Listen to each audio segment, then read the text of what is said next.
Cool. So I think that that's a good way to break it down, and I think it's interesting.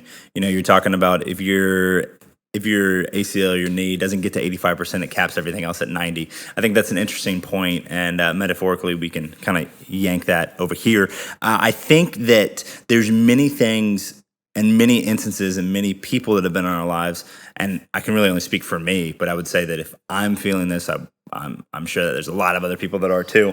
I don't think I'm so unique that I have these wild experiences that nobody else has. So there have been individuals in my life that I've maybe not in the relationship, maybe platonically and otherwise, maybe I haven't led like a man. Maybe I haven't led as I should. Maybe I haven't put my best foot forward. Maybe I haven't addressed things when they needed to be addressed. And because of that, in a lot of ways, those relationships have never been the same. Now, some of those people in my life, some of those people not in my life, some of those people more recently, I'll go into an anecdote here in just a second, got closure on a relationship, a previous relationship, a previous friendship that has kind of just been out there in the ether and detached from me understanding that I'm the cause for us being detached, but not really having a way to kind of piece the puzzle back together and understand, where do I go from here?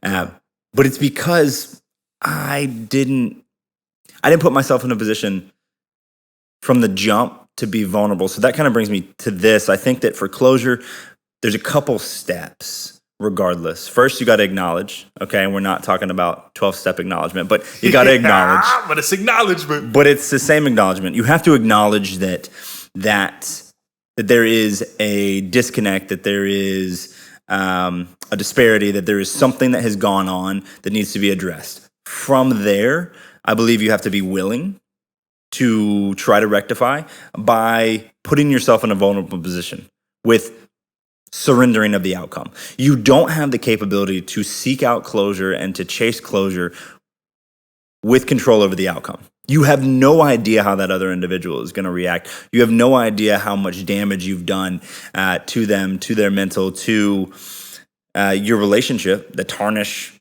relationship that is almost non-existent now when you reach back out or when you try to seek that closure.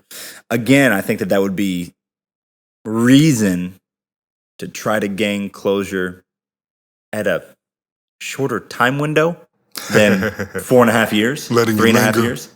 Yeah, because how much damage has that done to everyone else that's been in your life? How much damage has that done to the individual that you didn't seek out closure with because you weren't willing to swallow your ego? And I think acknowledgement, desire with surrendering the outcome, but then also you've kind of got to shoot the ego through the face. The ego can be a great thing for you to understand, for you to have a relationship with, but to get closure, you have to destroy it, at least for that interaction.